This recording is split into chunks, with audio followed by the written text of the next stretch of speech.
the regime is not going to cut a deal that's remotely acceptable. They are intent on building out a nuclear program. They're intent on continuing to build their ballistic missiles. They are fully capable of rebuilding their proxy forces. And while it may seem illogical to you and to I at some level, it says, gosh, look at the Armada. They're going to get wiped out. President Trump will take a response that will put even more pressure on the regime. So first, President Trump gave that 2 weeks, and then last week it was 10 days. And what we do know about this president is he may decide to shoot short of both of those and do what he thinks he needs to do in the moment. I mean, giving them a hard calendar item probably isn't going to work for Iran anyway. So we'll see. They have to cut a deal to make what sits on their shores go away, that Armada. So we'll see what happens. More high stakes. The U.S. and Iran are talking set for this Thursday in Geneva. So they've been doing that through proxies.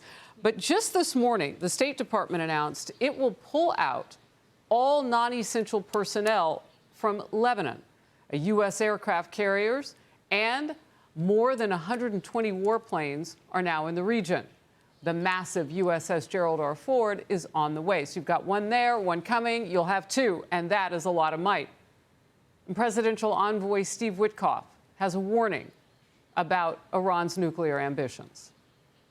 It's up to 60%. They're probably a week away from having industrial grade bomb making material. They can't have that. This is something that they have to stick with until they prove to us that they can behave. With the amount of sea power, naval power that we have over there, why they haven't come to us and said, we profess that we don't want a weapon.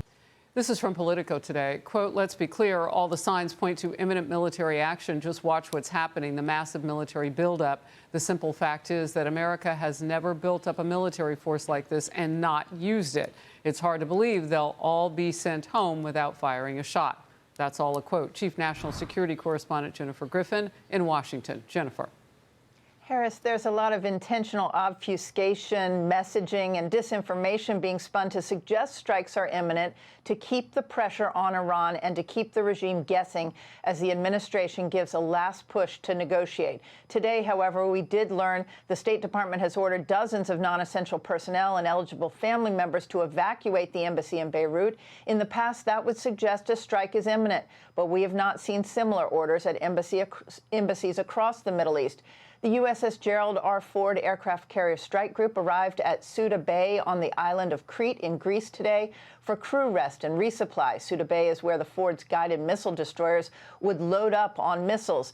The Ford has been at sea since June 24th, 244 days or 8 months, and its deployment has been extended. The longest carrier deployment to date was 294 days for the USS Abraham Lincoln in 2020.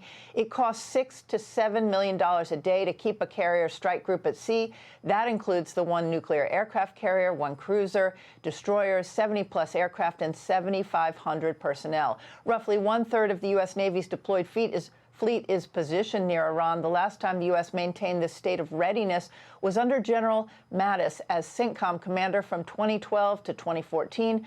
Mattis felt an attack from Iran was imminent and maintained a two-carrier strike group and heightened alert for deployed aircraft carrier squadrons. A period of time, 4 to 5 years later, the Navy and Air Force found themselves in massive readiness holes with a carrier unable to get underway for over a year. That means for over a year, the U.S. had no aircraft carrier strike groups deploy. Now we wait and see whether nuclear talks take place on Thursday in Geneva, Harris. Yeah, and as that gentleman pointed out, we may not have had anybody for a while, but they are there now, and Iran can't miss it. Jennifer, thank you. Outnumbered after the break. Want even more Fox News on YouTube? Become a Fox News Patriot today. Click join to find out how.